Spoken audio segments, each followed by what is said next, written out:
शिवराय दादा, आज घड्याळ, मशाल आणि शिवसेना यांचा मेळावा आहे. तुमची भावना काय आहे? आज तिन्ही पक्ष एकत्र आलेले आहेत आणि सर्वसामान्य जनतेच्या हितासाठी एकत्र आलेले आहेत. आज अतिशय भव्य दिव्य असा हा मेळावा या ठिकाणी संपन्न होणार आहे. कारण राष्ट्रवादी काँग्रेस दोन जे गट झाले होते ते दोन्ही गट आता एकत्र झालेत. त्याचबरोबरीनं उभाटा गट आम्हाला सहभागी झालेला आहे. त्याच्यामुळे आमची ताकद निश्चितच जुन्नर तालुक्यामध्ये वाढलेली आहे. आणि आज जे 8ही मतदारसंघ आहेत, 8ही मतदारसंघातील सर्व उमेदवार या ठिकाणी या मेळाव्यासाठी उपस्थित राहणार आहेत. डिंगोरे, उदापूर असेल किंवा अन्य सर्वच मतदार असतील, सर्व मोठ्या संख्येने आज या ठिकाणी लोक येत आहेत.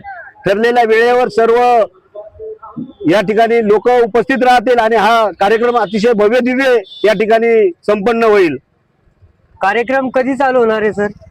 साधारण कार्यक्रम 1 वाजेपर्यंत चालू व्हायला पाहिजे.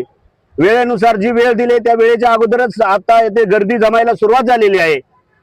कारण फॉर्म भरल्यानंतर काही सर्व उमेदवार या ठिकाणी या मेळाव्याला मार्गदर्शन करण्यासाठी तालुक्याचे माजी आमदार अतुलदादा बेनके या ठिकाणी येणार आहेत आणि त्यावेळेस ही मोठी गर्दी या ठिकाणी पाहायला आपल्याला सर्वांना मिळणार आहे. आणि आपल्या माध्यमातून आपण दाखवणारच आहात जुन्नर तालुक्यातील आम जनतेला. आज उमेदवारीचा अर्ज भरल्या जाणार आहे का? हो, आज शेवटचा दिवस आहे. सर्वच पक्षाचे सर्वच उमेदवार जे आहेत ते आज फायनल सर्व अर्ज या ठिकाणी दाखल करतील. आता हे तिन्ही पक्ष मिळाले आहे. हो, तर यांचा म्हणजे आता तिन्ही पक्ष म्हणजे घड्याळ, मशाल आणि तुतारी. तर आता चिन्ह कोणतं राहील? तिन्ही पक्ष तालुक्यामध्ये घड्याळ हे एकच चिन्ह घ्यायचं ठरलेलं आहे. मशालीवरचं असो किंवा घड्याळावरचं असो किंवा तुतारीवाले आता एकच एक संघ झालेले आहे आणि त्यामुळं उत्स्फूर्त असा प्रतिसाद तिन्ही पक्षांच्या बाबतीमध्ये दिसतो. सभा होणार आहे, त्यानंतर तुमची प्रचाराची तयारी कशी राहील? आम्ही उत्तम असे सर्व नियोजन करून प्रचाराची रूपरेषा आखलेली आहे आणि ती त्यावेळेस आमचे नेते या सभेतून तुम्हाला सांगतीलच आणि लोकांसमोर येईल कसं नियोजन आहे, कसं काय करायचं ते ठरलेलं आहे आमचं. ठीक आहे, धन्यवाद. धन्यवाद. तुम्ही खास करून कोणत्या उमेदवारासाठी आलेत?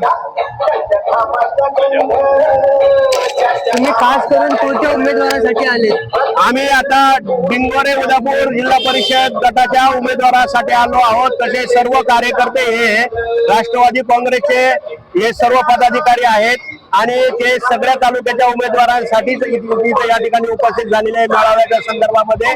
आणि आमचा तसं पाहिलं तर डिंगोरे उदापूर गट आमचा स्वतःचा असल्यानं आम्ही त्याही निमित्ताने इथे आलेलो आहोत. इथं आज खासदार अमोल कोल्हे सर येणार आहे का? हो, त्यांनी तर वेळ दिलेली आहे, परंतु त्यांना सगळेच तालुके पाहिजे असल्या कारणानं हा विषय आमच्या वरिष्ठांनाच माहित असेल किती वाजता पोहोचतील आणि आमचे नेते अतुल शेठ बेनके या ठिकाणी उपस्थित आहेत. आता प्रचाराची तयारी तुमची जोरात राहील? प्रचाराची तयारी पूर्ण झालेली आहे. वेळ अतिशय कमी आहे आणि जो तो उमेदवार याच्या त्याच्या परीनं सगळ्या गटामध्ये गाण्यामध्ये फिरलेला आहे आणि त्या निमित्तानं सर्व प्रचाराची तयारी करून वरिष्ठ नेत्यांच्या तारखा घेऊन पुढील तयारी चालू आहे. हे तिन्ही पक्षाचा मेळावा तुम्हाला काय वाटते? हा एक विजयाचा एक संधी आहे.